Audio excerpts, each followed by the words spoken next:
साध संगत जी, प्यार से कहना धन निरंकार जी। ये आनंद भय शब्द जो संतों के सुने और वो भाव हरेक के कि ये परमात्मा को जानने का सुनहरा अवसर इस जीवन को जीते जिए एक मिल सकता है। और सिर्फ ये परमात्मा को जानने का उद्देश्य ही एक परम उद्देश्य इस जीवन का।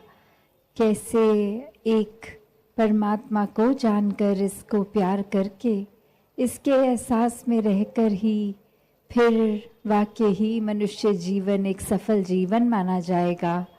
वरना तो एक इंसान के चरित्र की जहाँ बात आती है वहाँ उसी इंसान को एक कर्मों के ऊपर आधारित फरिश्ता भी कहा जाता है और दानव भी कहा जाता है। तो एक शरीर एक आकार तो एक जैसा ही, फिर एक तहसीर इतनी अलग, और वो किस चीज़ पर निर्भर करती है। तो युगों युगों से ही संतों ने संतमति दी है, ये समझाया है कि जो जीते जी इस परमात्मा को प्राप्त कर गए, इस परमात्मा के रंग में रंग गए, वो फिर एक वाकई ही इंसान है, वो वाकई ही फरिश्ते हैं। और एक दिखावा मात्र नहीं जीवन में, फिर उनके सिर्फ दिल से एक दया काइंडनेस, एक मन इतना विशाल कि हर एक को अपनाता चला जा रहा है। मन में हर एक के दुख के लिए अपना दिल पिघलता है संतों का। और इसी वजह से संतों को मन में हर समय यही एक जज्बा रहता है कि जो सुख जो आनंद हमें अपने जीवन में मिला है इस परमात्मा के साथ जुड़ के, वही एक आनंद हर एक के जीवन तक पहुँचे। हर किसी के जीवन में यही रूहानियत आ जाए, और रूहानियत आते ही ये इंसान ही बन जाता है, एक मुकम्मल इंसान पूरी तरह से। फिर एक वही भाव कि ये ब्रह्म ज्ञान द्वारा जीवन जहाँ हमारा इतना महक उठा है, ये हर समय रहने वाली खुशबू, और वही हर एक को मिलती चली जाए।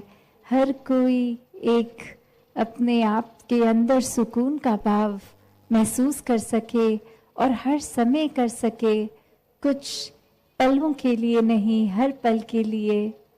तो जब भी संतों की बात आती है, संत तो यही समझाते हैं कि ये परमात्मा को प्राप्त कर लो, ये हर पल में मौजूद है, हर जगह मौजूद है। तो बात वही कि अक्सर ये संदेश ये ही सच है, पर फिर भी एक इंसान फिर अपनी बुद्धि चतुर चालाकियाँ ये सामने लाता है, तो ये सच्चाई भी सच्चाई नहीं लगती। फिर मन में ख्याल आ जाता है कि ये परमात्मा को तो पाया नहीं जा सकता। पर अगर ऐसा ही होता तो क्यों मीराबाई गा गा के बोलती कि पायो जी मैंने राम रतन धन पायो। ये सौगात जो उन्हें अपने सद्गुरु से मिली, ये कोई झूठा सौदा नहीं है, ये ही सच्चाई है। और इसी सच्चाई को किसी भी युग में देख लें, आज भी देख लें, तो सच्चाई ने तो सच्चा ही रहना है। कोई भी धातु किसी भी युग में वो वही धातु रहेगा। एक फूल हर युग में फूल रहेगा। उसी प्रकार ये सच्चाई भी समय के साथ नहीं बदलती। एक भाव हर एक का कि ये निराकार, ये परमात्मा, इसको जब जान लेते हैं तो वाकई ही अपने आप से भी ये मुलाकात हो जाती है। अपना परिचय भी फिर वही कि जो एक आत्मा का परिचय है। ये शरीर का परिचय तो शायद नामों से समाज ने एक रख दिया है, पर ये परिचय तो कुछ समय का ही है। जब तक श्वास है तब तक शरीर है, तब तक शरीर से जुड़ी हर चीज़ है। और ये परिचय तो उसी समय खत्म हो जाएगा जब श्वास खत्म हो गए।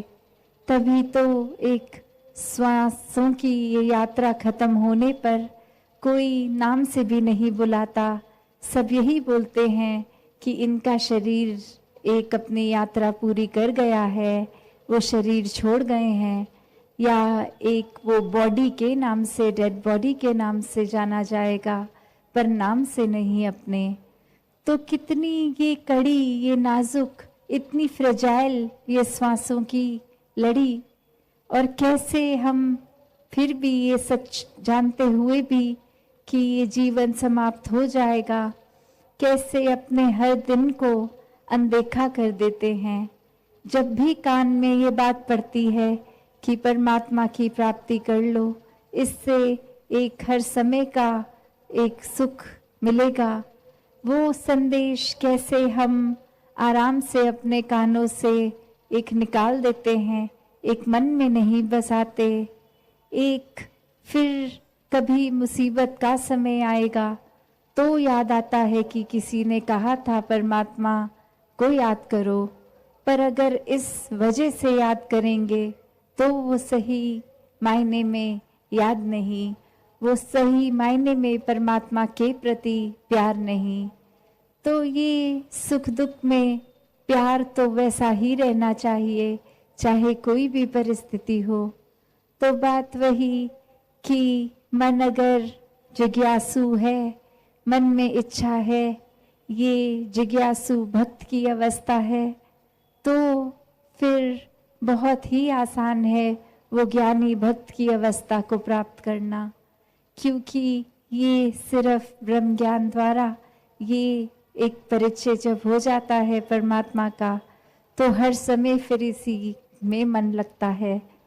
फिर संसारिक बातें एक अपना प्रभाव इतना गहरा नहीं छोड़ पाती, वरना तो हम कोई भी भक्त के जीवन का उदाहरण ले लें, एक चाहे वो अपना कार्य हर भक्त ने अपने एक प्रोफेशन के अनुसार किया, कुछ भी करते रहे, पर आज हम उनको उनके काम से नहीं, वो जिस तरह भक्ति करते थे वो तरीके से जानते हैं।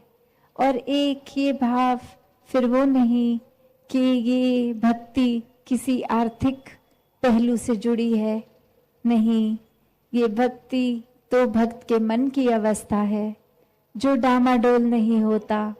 एक किसी ने कुछ कह दिया और वहीं अपने भक्ति के अंदर शक आ गया, तो ये भक्ति भी भक्ति नहीं है।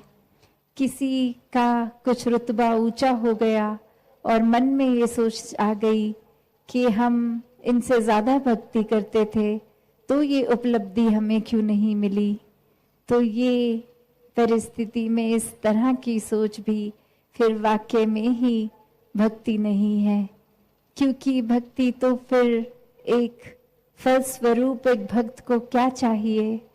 भक्त तो हर समय और भक्ति मांगता है, एक दुनियावी रूप में कुछ उपलब्धियां नहीं।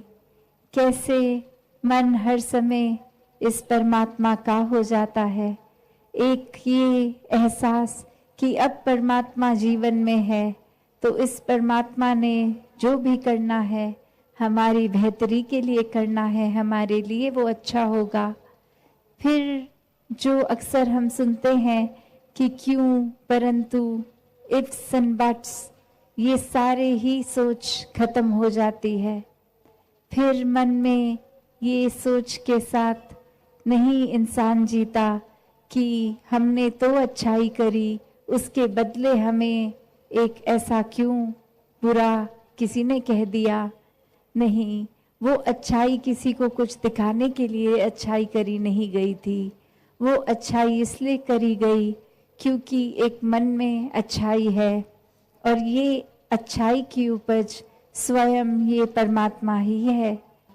तो इसी तरह हर कोई अपना जीवन जीता चला जाए। साथ संगत जी, धन निरंकार जी।